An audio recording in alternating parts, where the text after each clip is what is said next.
Welcome, everyone. Today, for those who are watching the recording, it is December 15th, 2018. And today we have a panelist of distinguished guests and fielding community members. And we're going to be talking about the journey that people go from therapist to coach, incorporating coaching into behavioral health and beyond.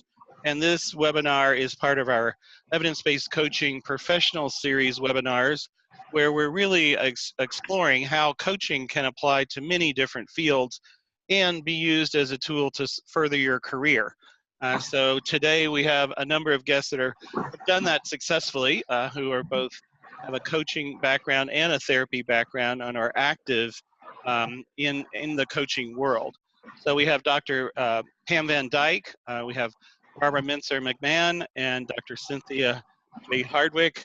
Each of them will introduce themselves briefly, and then I have a series of questions that we've prepared. If you from the audience, for those who are live here, please feel free to also add questions into the chat room that you would like me to ask the panelists. So without further ado, welcome. And if we could start with Dr. Van Dyke, if you would mind just sharing a little bit about who you are and your own personal journey from therapist to coach. Okay. Well, thank you Terry for inviting me to this esteemed panel. This is very fun for me because whenever I kind of identify myself, the first thing that comes to my mind has always been that the psychologist part of me. So even though I haven't been actively involved in that particular world for several years, I think have internalized that role. But I'm coming to you from Dallas-Fort Worth, Texas, and for those of you who may not be live, I also am coming to you with a cat it may meow during our time together to add a little spice to the call. But I started my career actually in California as a therapist, primarily working in hospital settings that had behavioral health units. So my specialty was chemical dependency, and I worked with adolescents, but primarily the family members of the chemically dependent folks. And so I kind of grew up professionally in what I would consider now a pretty structured environment as it related to doing therapy. What I also did is I did a lot of pro bono work actually with pastors, either pastors that were challenged in some area, kind of wounded pastors, or I would take referrals from pastors. So my kind of outreach to them was to be kind of a sense of support to them. So I was in the field as a therapist for probably about 13 years before I kind of transitioned out. And really, and we'll get to this, but one of the things that kind of pushed me into other areas was managed care. That's a little bit about me, and we will, I'm sure, as we talk about the questions, I'll go a little bit deeper, but that's a little bit about me. Is that okay? Thank you, Pam. Yeah. And for those who are joining, if you can also mute yourself, and we will be able to have you unmute later as you have questions. So if we can hear from Barbara McMahon. Good morning, Terry. It is wonderful to be with all of you and to be so welcomed into the fielding community. So, Terry, for the introduction and the opportunity, thank you very, very much. So I hail from Northern California, and I have been here for a very, very long time. I transitioned from the East Coast when I was 12 with my family, and I have never really left. This has become my home. And I've been practicing as an executive coach since 1989. That was my first step into the coaching world. It was in 1989 that I opened Center for Transitional Management which at the time had two sides of the house, the clinical side of the house, so that I could continue the work that I've been doing since 1972, and to do the coaching and consulting work that I had just begun. So my evolution into coaching came in 3 steps. I started out as a teacher, and I taught in open classrooms for 7th and 8th graders who couldn't make it in the regular public school system. And based on that experience, I decided that my true love was helping these young people develop on the personal side. So I carted myself back to school and got my clinical degree. And shortly into my clinical career, I was given the opportunity to be a full-time clinical consultant to a police department, where initially I was hired to work with adolescents, first-time offenders, and that job, it didn't take very long for that job to expand exponentially. It also became my field work experience for diversity and inclusion. When I came into the department, the welcome wagon didn't quite make it around the corner for me as a psychologist and also as a woman. So that was a learning experience in and of itself. And then there was the research that I got to do through experience and conversation, my personal experience and my conversation with police officers on stress management. And I worked in the department for 2 years and made the transition when I was about to get married, and my husband gifted me with a 7-year-old son. And I decided I didn't want to be coming in and out of the dark side every day and raising a 7-year-old boy. And so I transitioned careers. And from my experience, I researched I did a big research project on stress management. I developed a model for stress management that I later trained in transformational change. And it was that work that got me into executive coaching. And that's where I be. So. Thank you, Barbara. So Dr. Hardwick, mind saying a little bit about your journey? Yeah, I first want to tell you a little bit of what I'm doing now and then how I got there. I'm a licensed psychologist still in private practice as a psychologist, and I'm now also a professional certified coach with ICF. So I'm doing both, and I'm blending this in this exciting thing that I've developed that I'm calling a sustainable well-being community that I've developed called the Often Story Way.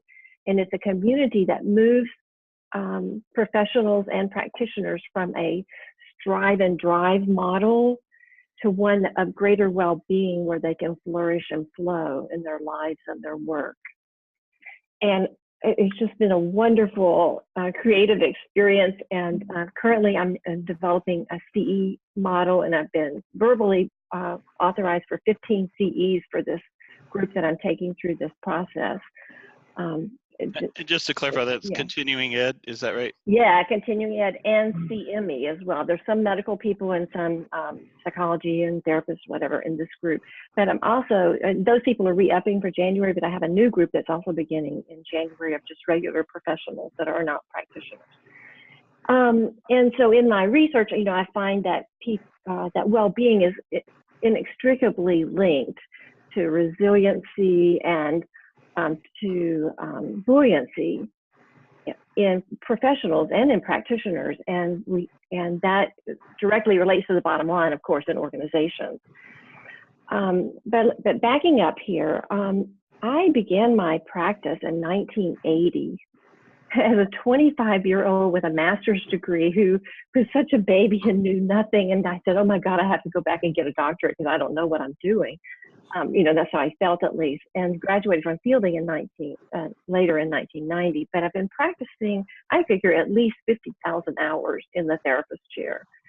So I bring that with me. And like Pam, I think it was, who said, it's the managed care piece that was just keeping me in the strive and drive model myself and bringing me down, when what I really wanted was to be able to more creatively do my work and not be constrained in that way. So that's what I'm doing now. And it's just wonderful, you know, and I'm transitioning all of my folks into this model or onto other therapists if they're needing continued therapy. I worked in various settings, from a family practice setting, family therapy practice setting in 1980, to federal court systems in probation and parole, to federal prison systems as chief of psychology. And before that, it was in a federal medical center with the John Hinckley's of the world, so to speak, you know, and then in a hospital setting in rehab psychology with spinal cord injury patients, really working to help them find meaning and purpose, you know, in their lives, moving from one side to the other, and then back into full-time private practice in the mid-1990s, and since then in private practice. And it was Lenny that brought me into the coaching world, because when I turned 60, 3.5 years ago, I said to her, I can't do this anymore, you know, and I'm not sure what to be doing. I'm doing some consulting in business and some this, some that. She goes, oh, Cindy, you need to come do coaching. So coaching sort of was something that opened my eyes to allow myself to give myself permission to move on over and do this creative work that I so love and flourishing in myself. So I'm really grateful to Lenny for introducing me to evidence-based coaching. And I'm as far outside of evidence-based, I think, as we can get at this point. Great, thank you, Cindy. By the way, Lenny is Lenny Wildflower, and she's one of the faculty in the evidence-based coaching program at the Fielding Graduate University, for those who don't know Lenny. But thank you for that. All right, well, welcome everyone. I'm thrilled to have all of you here with your amazing backgrounds, and we can't wait to hear more from you. So I'm going to ask another question, which is really related to this whole idea of bringing coaching to the therapeutic process, and how can coaching support therapeutic processes with folks? And who would like to start? I'll be happy to kind of share.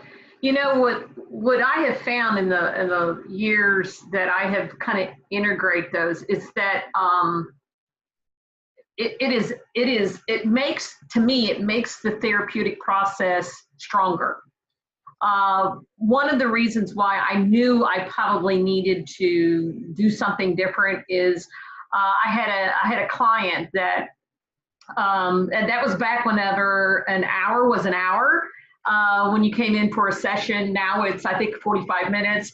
But I had a client that came in whenever I was a therapist, and within a pretty quick period of time, she started getting emotional. And I remember looking at the clock, and I thought, I've got 42 minutes left.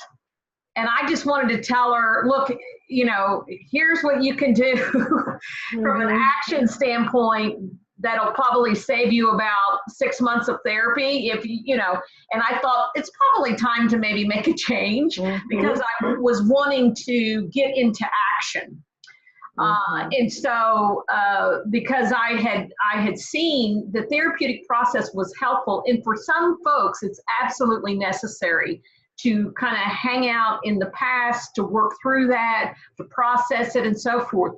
For other clients, they really need to get into action. And so what's helpful for me is whenever I'm doing coaching, or whenever I was beginning to see that coaching was a very viable methodology for me, is whenever the issue is about needing to get into action. And so I mentioned that I was kind of grew up through chemical dependency treatment, and so I was very was very close to the 12-step program, and the 12-step program is very methodical, very much around action, quite frankly.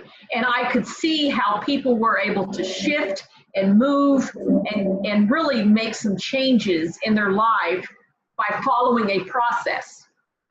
And so it was helpful for me from a standpoint of being able to link these two together in a really either way, in a therapeutic process or in coaching. And they're really very closely knitted together, and they both have their strengths based upon what it is the client needs. So that would be my my thoughts on that. Thank you, Pam. Cynthia or Barb, do you have any other perspectives on adding coaching to the therapeutic process? No, Terry, I would just say that for me, coaching is the heat that creates the fire for change. It's the motivation.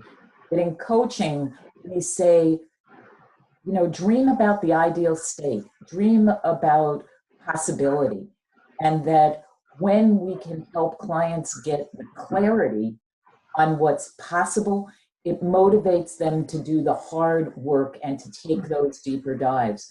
So I think that having those two different kinds of conversations and experiences going on or sequenced in an unfolding can be a really helpful thing to help an individual go through the growth pains that are necessary to make the transformation. Yes. So, Terry, for me, a couple of things come to mind. One is that there are many people who will never enter therapy, but they will come into coaching. Yes.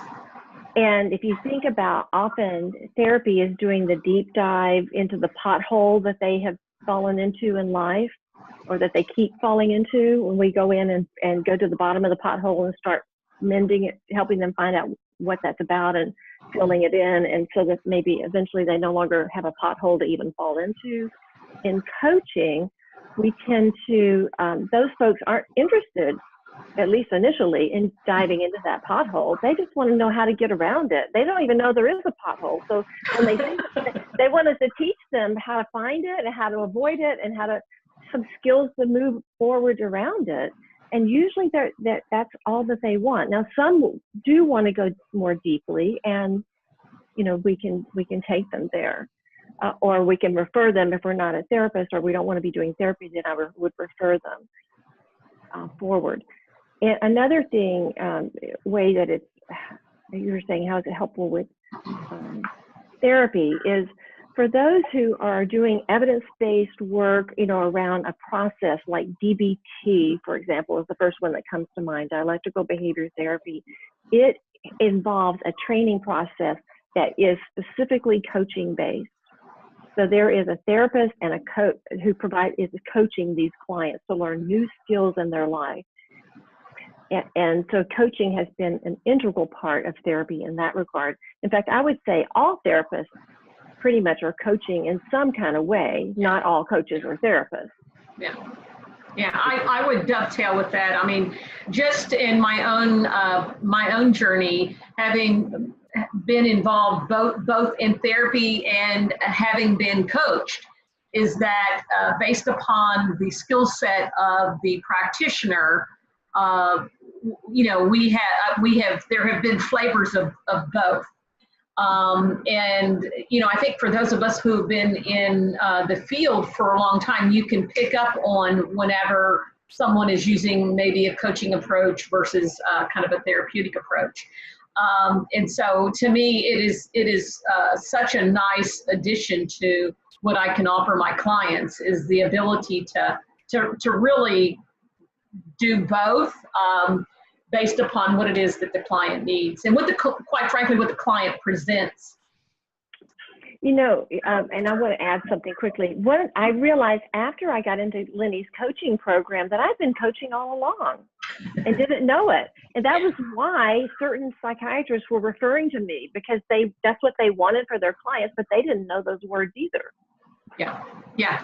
Well, and I think there's a question in the chat room that Marion posted, which is a very spot on question around that. It has a lot of cognitive therapy, kind of flavorings, and it's absolutely correct. I'm in a MCC link group in my local chapter, and one of the things that somebody said is, I need to refer some people to cognitive therapy. So that is the closest, from a standpoint, because cognitive behavioral therapy is very much about, action, understanding your behavior and so forth. And so there's definitely some linkages there.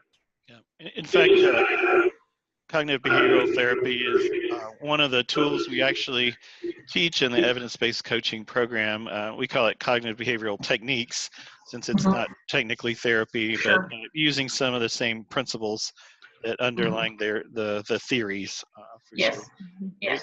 Yeah, because I think one of the things that I had mentioned about that, I had this client that she had processed through the past, and she really needed to get into action. And I felt, as a practitioner, I felt really, I was ready to kind of help her get to that point. And to your point, Cindy, that was really coaching. But back then it wasn't on our radar as much as certainly it is today. Well, thank you. Well, let's go to the next question. How has your investment in getting trained as a coach supported you in your career? And I know all of you are professional certified coaches and have gone through formal coach training. So I'd love to hear your experiences with that and why that investment and how that investment has helped you. I'll take that, Tara. For me, it's been really helpful, especially as I've gotten older. I think my perspective of age and how much more time I have, I'm more motivated to support transformational change at a large scale level than I have ever been before. And I think that getting trained in coaching creates the opportunity to support that large scale change. That when I work with a very senior leader and that single touch point can expand to 2,000 people in their community and ripple out from there, and I can work I do a lot of mindfulness training, and when I bring leaders together from across industries and we work on being more self-aware, being more conscious and in connection with how the changes that a single individual or organization makes can impact on the greater whole, that the conscious decision-making that comes from there, the increased intentionality that comes from there, and giving people the skills and the competency and confidence to work on those changes makes me feel like I can be more impactful. And I'll say one other thing. Last night I was very, very lucky to see Michelle Obama speak. And she was beyond inspirational. And one of the things that she talked about in terms of explaining her reason for writing the book is that she said it's so important to understand context, and that she can't make changes that make sense unless she's aware of her own context and connection, and others can't understand her unless they understand the context and the connection. And I think that having therapy as a background helps me to be better trained and skilled to help people understand and work with their context and make the changes that are necessary. So these two things have been incredibly rich and useful in helping me to have significant impact and helping people be willing to make the choices that they need to make, because these two things have dovetailed and helped me to be better at helping people be reflective and managing of their context and the context in the world. Great. Thank you, Barb. Pam or Cindy, thoughts on how training has supported you? Yeah, I would just say that it's been transformational for me. You know, I initially went to my coach training in 2003, which just seems, you know, just 15 years ago. It's just kind of weird. And I think that the subsequent investment that I have made since then has made me, to Barbara's point, it's made me a better person. You know, I think I'm currently writing an article on use of self in coaching, and you bring your whole person into the coaching relationship as well as into a therapeutic relationship. And when you invest in yourself and you grow and you develop, you become a better instrument for your client. And so I have never looked back from a standpoint of the investment that I made and will continue to make as far as making me more effective as a practitioner. Great. Yeah, and for me, I felt it made me a better therapist even, having the coaching skills. It just reinforced things that I think that as psychologists and therapists, I love the ICF's core foundational competencies. I think we should have that in our field as well. The way it helped with some of my therapy clients was that it helped with the more deeply entrenched folks, that I stopped being such a therapist and became more of a coach with them, and it started empowering them, you know, in a greater kind of way, pulling them on up. I think it's a wonderful compliment, and perhaps coaching, at least the core competency areas and some of the coaching skills probably would be helpful to have as part of a therapist training program. Yeah, I would agree. Yeah. Okay. So what do you see as some of the advantages of coaching compared to therapy? And I know, Pam, you've talked about this a little bit about the action part, but I'd love to hear a little more from all of you on advantages of coaching compared to therapy. Here, I think that the advantages for me of coaching over therapy is where the attention goes. And again, I'm going to refer to Michelle. When you're, a lot of times in therapy, our attention, our focus has to go to the pain point and to first and fully explore and understand what that's about. And to really explore how that's affected the ways that we choose to engage, our reactive response. Coaching is about putting your attention, your focus about the way that you want to be, about what would be meaningful in terms of being your best self. And it moves you from the fear and the pain to the possibility. Gets you into the action part of what you can do to move from that place in the, you know, of darkness, to move towards the light by paying attention to the steps that it will take to get you there. Yeah. Said that, you know, for me, that's a wonderful thing. And I also think that, you know, like our clients, there's only so much time that you can spend in the pain, you know, and like Cindy was saying, when you're in that hole and you're rolling around in it for a really long time, it's exhaustive, it's draining, it's informative, and it's important, and you got to get that stuff out. But it's critical to move to being able to inject yourself with something that gives you energy and enables you to move. So I think that the coaching supports and enables the experience of that. Yeah. I would agree. While you were talking, one of the things that came to my mind was coaching puts a structure to hope.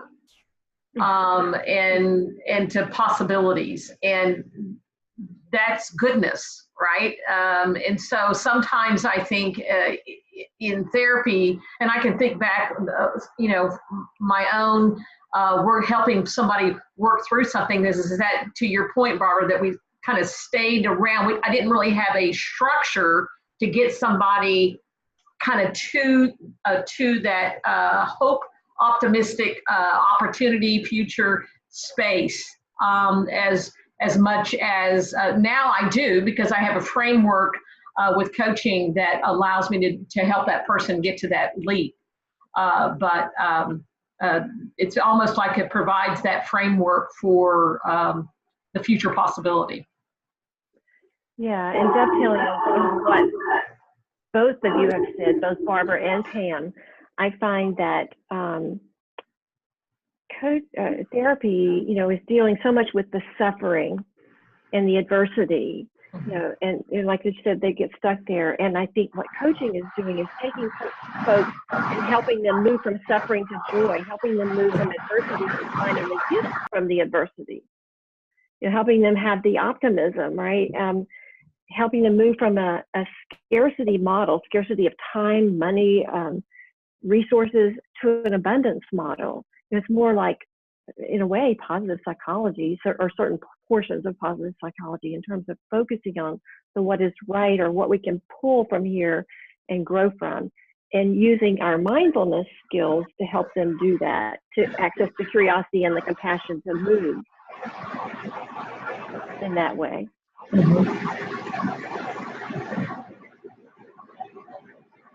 Tara? I'm sorry, I can't hear you. Oh, sorry, I was still on mute. Thank you for letting me know. So what are some of the best practices where a therapist might consider coaching? Well, one of the things I was thinking was, like DBT or any kind of skills training model or mindfulness training model. Any of the skill building in CBT is coaching. But then another way that there are a lot of people that, are straddling the line. I'm thinking of an entrepreneur that came to me recently, and he's not really one to do the depth work, but he's not very happy with where he was entrepreneurially. And what we're able to see is, we took him back from the coaching perspective. We took him back to looking at his purpose of being an entrepreneur and what he's doing, and his why, and coaching around a process around why. And the therapeutic piece of the why had to do with the fact that what his entire business surrounds and does and is curative of was a situation that he had as a child, and how he learned to get around that. So the adversity, what he did with the adversity as a child, he learned to do this process that now he does over here as an entrepreneur, and he had never made that link. As he was telling me his why, he was just telling me the superficial kinds of why that people would do the thing that he does. And I remembered his story, and I said, well, what about, tell me more about how your child's story, fits that. And it was like this huge aha. But that is in some ways to helping folks move from that adversity to joy, or to the gift of adversity. My thought. Excellent. I think, much like I was mentioning, I think one of the best practices is being structured. I think at least how I was trained as a therapist is that sometimes it can be free-floating, and you're moving with the client based upon what they present. And I think sometimes what I've learned, and really is a skill set around providing that structure. And I think part of that has to do with the practitioner. So I think, I mentioned that I was in a behavioral health unit, and it was structured. So as a person, I tend to gravitate towards kind of a more structured process. That was kind of how I engaged and how my view of the world. And so it was a natural fit for me. There are people that I have met where that wouldn't be a fit for them. And so I think one of the things that was kind of a natural part of evolution for me to go into coaching is that is because of my particular leanings in the area of being somewhat process oriented. Even as a therapist, I kind of wanted to put a process to it. And so, if you bring your whole self into what you're doing, then you kind of need to go with that, right? And so that would be definitely a best practices around the structure and the container that coaching provides someone trying to explore and grow and develop. Tara, I would say that for me, the best practice of coaching that I think would be useful as a therapist is at the intersection of what now and what next. And that when a therapist, has done the work, gone down that long path of what's been, to understand that and to get to a better place of perspective because they have set that context. They do understand the story, and that's what that long journey is about, is understanding the context. Helping a client at that intersection, that decision-making point, which for me, I tell my coaching clients that I think good decisions are made at the intersection of the two R's. Is it right? Is it meaningful? Does it have purpose? Do you understand why you're doing what you're doing, what it will give you? And is it ripe? Is the timing where it needs to be for you to be resource ready to take this next step? And I think that using those coaching questions to help a client step into, a future orientation, that those coaching questions and orientation can be really helpful to allow them to step up into that higher place of being. Yeah, Barbara, another thing, I totally agree with you. And another thing with that is Scott Miller, psychologist, is all about us doing outcome-based research in therapy. And one of the things that coaching really does a good job with, and is part of the coaching basic competencies, is establishing that frame from the beginning. What are we going to work on?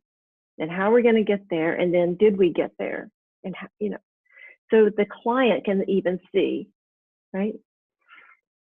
Excellent. Well, thank you all. So I'm going to switch gears a little bit and ask about the ethical issues that come up between coaching and therapy. What have you seen in this space? This is Marion. Hi, Marion. May I contribute? Yeah, absolutely. Introduce yourself just briefly. Sure. I'm Marion Boyle. I'm in Gainesville, Florida. I'm a certified leadership and organizational effectiveness coach. I came to it through working for many years in academic health centers around things, organizational effectiveness, things like strategic planning, leadership development, team building, and the like, change management. And then one day, about 8-9 years ago, I was on the internet and I discovered coaching. And I just had this most incredible aha moment that I had found my purpose. And I immediately enrolled at the University of Texas, Dallas in their program. And last year, I'm happy to say I became ICF certified. And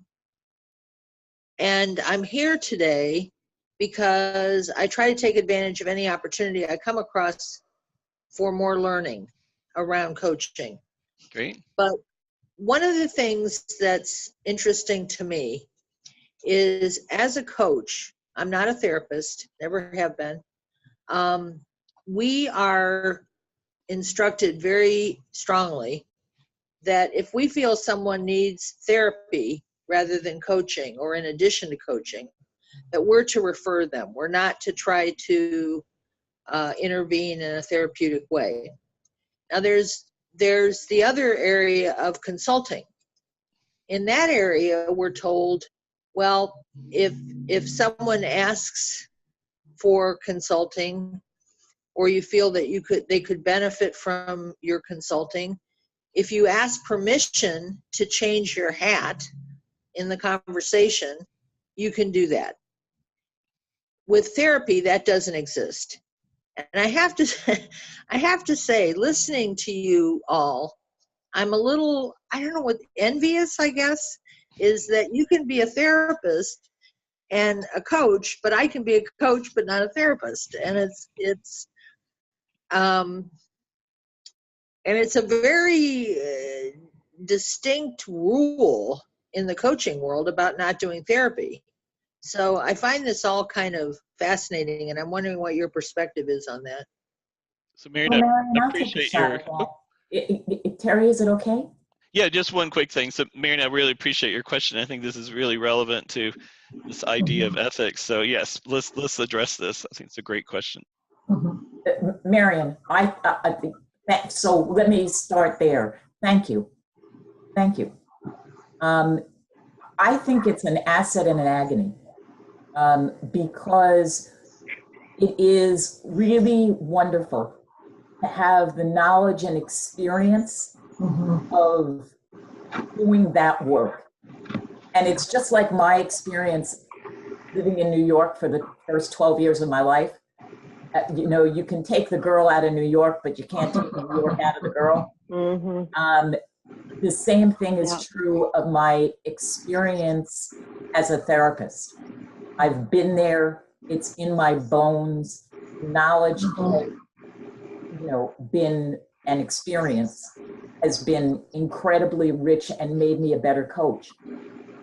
Sometimes I can't, because of the issue of duality of roles, the agony is I might have the experience and the skill set and know exactly how to unwrap something in a therapeutic way, but I know that the duality of roles is a critical factor, and I don't want to model and confuse and muddle the experience of being a coach by going to that place. Even though I'm like Scotty and I can beam you up, I have to not press that button because it would create confusion between myself and my client that I'm working with as a coach.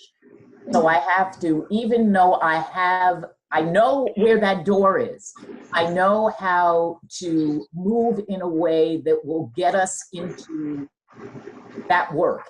And I have to make the choice to say, I can, but I'm not going to. And I'm going to refer you to somebody who can fully give themselves to you in this way. So it is helpful in terms of understanding context. It is helpful in determining, and helping to design and offer a bigger plan that doesn't totally include me for my client, but it doesn't mean that we can go everywhere at once. We have to make choices about what we're going to give our attention to in that moment or that time. Yeah. I was, thank you, Barbara. Those are well said. I was in a meeting yesterday. We were actually talking about the PCC markers, going through that training currently. And one of the MCC folks mentioned, she said 80%, we were talking actually about consulting in coaching.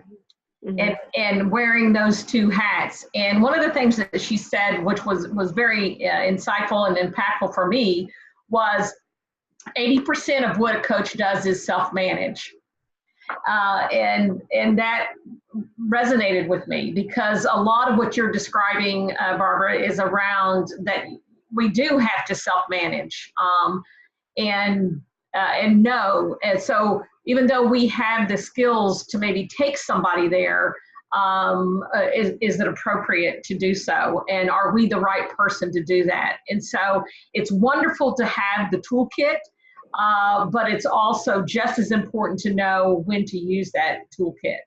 And so I had a professor once that said, whenever I was going through my therapy training, is don't ever take anybody to a place you can't bring them back from. And I'm constantly reminded about that in the coaching, whenever I'm coaching individuals, is that I can take somebody there very easily, and it's appealing because, you know, like Barbara was just saying, you know, you can unlock that door, you know, pretty quickly with maybe a particular diversion.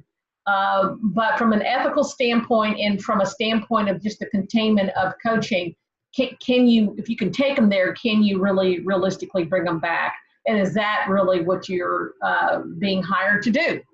And so it is something that I think that we do have the toolkit, but knowing when to use it and if to use it is very critical decisions for all of us. Yeah, and I would like to just add on to that, around this piece that, speaking to what Marion has said, is that so long as I maintain a psychologist license, or any therapist maintains their license, even when we're coaching, our liability companies are saying that we will still be held to the highest standard, which would be that psychologist license and not just the coaching certification. So liability, that's the other Achilles heel, like Barbara was saying, that comes along with that. Well, thank you so much for all of you. Have you run into any specific ethical challenges in this space? And if not, that's okay, but I'm just curious about your own experiences of folks wanting therapy when you were contracted to be their coach. I just actually completed a 9-month coaching engagement with a client. And she selected me because of my therapeutic background. And so there were times during the coaching process that she needed to kind of dip back into a particular situation. And I was very, I'm going to date myself here, but you guys remember that game Operation? An operation where you select very strategically and the buzzer doesn't go off. And so that's very similar to what I would say that the boundaries that exist there. And she was probably the hardest scenario that I had was with that individual because we dipped back. But I'm very sensitive, and I'm sure Cindy and Barbara are as well, when it turns a corner and it becomes a therapy session. And so I never dipped into that, but I used my therapeutic skills to kind of take a little bit of a curve, if you will, into the coaching process. Yeah, an example I have just happened yesterday, or it came to a head yesterday with someone I was doing some individual executive coaching with. And no matter what we deal with, he continues to set up himself up into a double bind box that he can't get out of. And so as I've seen the pattern, what I've told him yesterday was, and he's going to need to go into some therapy to deal with that piece. Like he's wanting me to deal with it with him, and I won't. And I've referred him to an appropriate therapist for that, appropriate psychologist that I know about that, because we can't go further in his coaching. He's too resistant. He sets up the double bind as a resistance. He's going to have to go in and deal with that to be able to move forward with the coaching. And in my coaching contract actually says that if I identify that they need therapy, I'll refer them. Maybe we can do that simultaneously. Maybe we can't. We'll have to discuss it. Mm-hmm.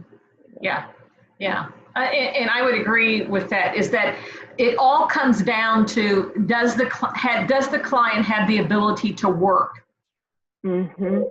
You know, and if you take that and put that same thing into in the framework of therapy, it's the same thing if the person is in therapy and they are so distraught that they need medication before they can work further into therapy. It's the same kind of frame. Yeah. Same kind of frame in coaching. Can the person move forward? Right. And if they can, great. If they can't, then that's whenever, as a therapist and a coach, you know, you maybe need to refer. Yep. Yeah. And I would say, Cindy, I so much appreciate what you said about contracting. That one of the things that's helpful to keep you out of that pit of you know, mixing things that shouldn't be mixed is to ensure that when you do the contractual agreement, that that's clearly articulated about where you can go and where you won't go, and what you'll do under certain circumstances. And I think that that's, for me, holding both of these professional titles, the clarity of contracting becomes even more important to ensure that those ethical dilemmas are limited in nature. Yes. Okay. So this is just another maybe clarifying question. What do you see as the difference between what we might call therapeutic coaching and psychotherapy? Or is there a difference?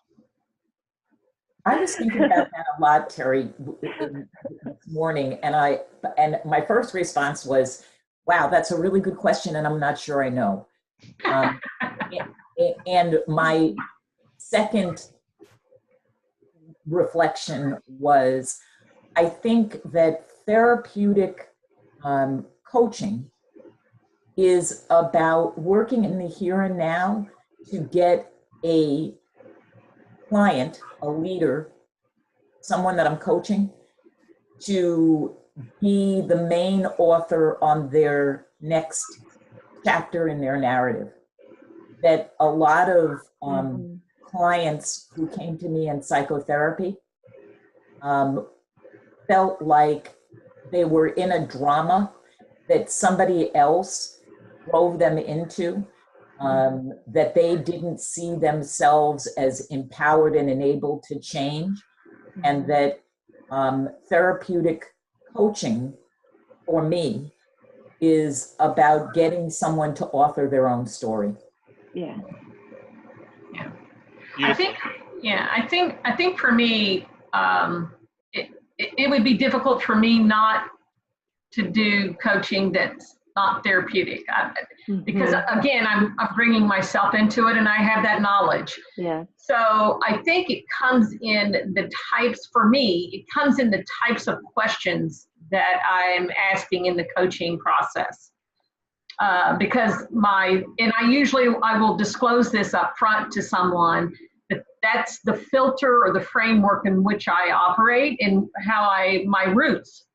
And so the types of questions that I'm going to be asking are going to have that therapeutic flavoring, but knowing when you are actually doing psychotherapy, it to me is very clear in my mind. And sometimes if I'm not real clear in my mind, I feel it in my gut whenever it turns a corner and it really becomes therapeutic psychotherapy. And it's usually because you've stepped out of the coaching process where you're see the client as creative, resourceful, and whole, and you're back into maybe what Cindy said around the pothole. And Terry, I agree with both of you guys, Barbara, Pam, and Terry. I see it as a Venn diagram, and so at either end of the Venn, there's therapy and there's coaching, but there's this big overlap in the middle, and it's really a gray area. And there's this really forces the issue with, as practitioners, that we're real clear. And we know, and like I said, sometimes I may not pick it up with my mind, but I'll pick it up in my gut. that it's possibly turned a corner. Yeah. Yeah. It's interesting. One of my friends describes himself as a coachy therapist and a therapy coachy person. Right? And I think Pam, your point of, we bring our whole selves to the experience. We can, like you said, dip into those waters and bring elements of that to serve the client. So I think these will be ongoing discussions, and there's no easy answers. Like you were mentioning, Cindy, there is some overlap, obviously, and maybe that's by design. As we know, coaching borrowed a lot from psychology. Certainly they've added other things from business and adult learning, et cetera. And certainly we cover all of those in our program. So one last question, and I know some of you have already addressed this briefly, is how do coaches build partnerships with therapists to better serve clients?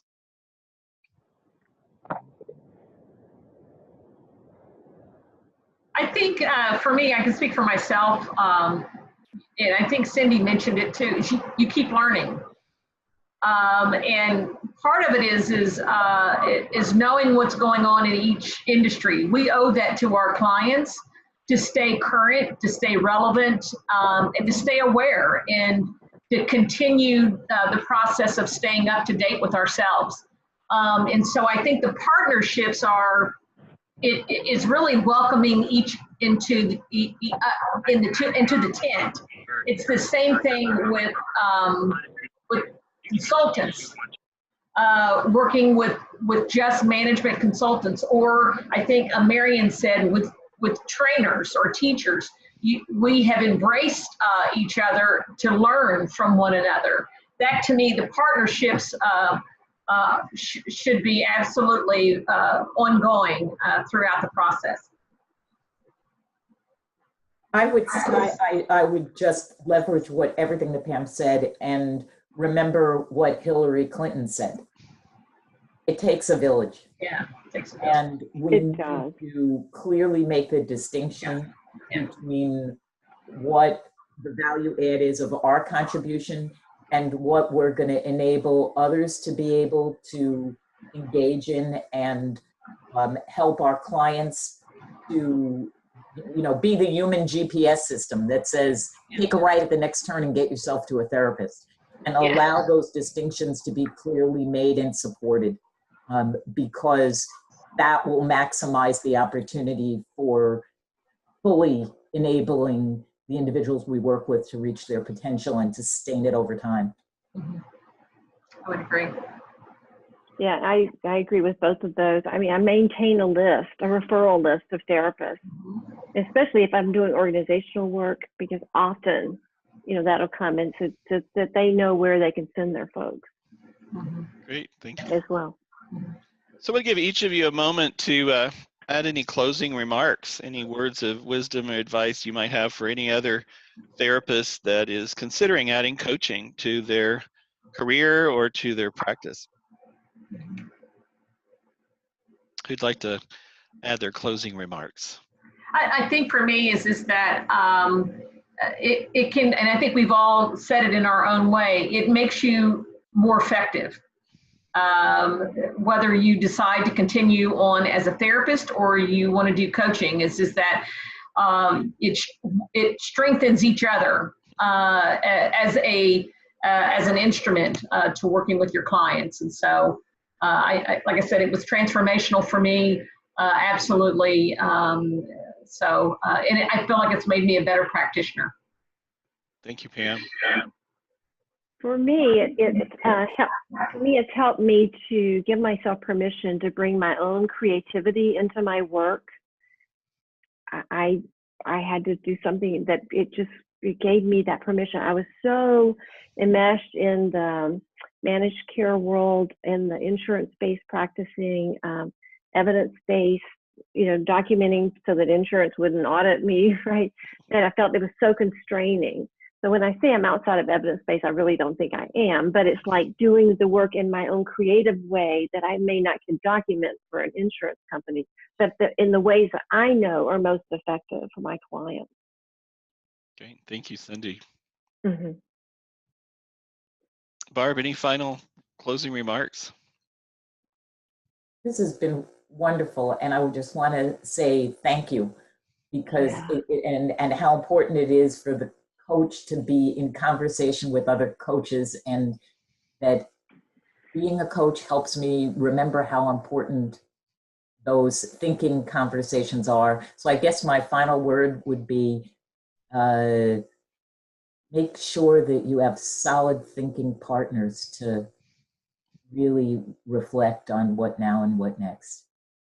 Great, excellent. Well, thank you all. You've been excellent guests. I really appreciate this lively discussion with some really interesting topics. I hope all of our listeners will appreciate that we're going to continue to do these webinars going forward. And if you want to stay in touch with us, you can go to coach.fielding.edu, and you'll see here there's a place for on-demand and thought leader series webinars where you can watch the videos, and then also sign up for future live webinars by just clicking the live webinar button. You can see our webinar listed here right at the top for today. So stay in touch with us. There'll be ongoing opportunities to continue to learn.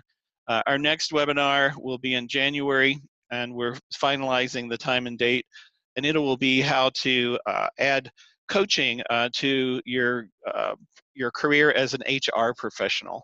So if you are interested in hearing about how HR professionals are using coaching in their work, that will be our January EBC Professional Series Webinar. Our next, we also have a second series called the EBC Thought Leaders Webinar Series. The next one will also be in January. That particular webinar will be about research on coaching presence. So stay tuned about that as well. I believe that one is already listed. Let me double check. Yep, here it is. Well, I'm looking. There's a lot of other webinars you can see around fielding that are listed here. Yes, this one is, well, there it is, EBC Thought Leaders Webinar, The Blossoming of Coaching Presence. And that speaker will be Mike Alexander Abranel, and he'll be joining us to talk about his research. So please sign up for that, and that will be January 16th from 4 p.m. to 6 p.m. Pacific. So we mix these up at different times so that folks can be flexible to attend either live or later via recording. So thanks for everyone, and we're signing off for now, and everyone have a great weekend. Thank you, Terry. Thank you, Terry. Appreciate it. All right, Been thank wonderful. you. All right.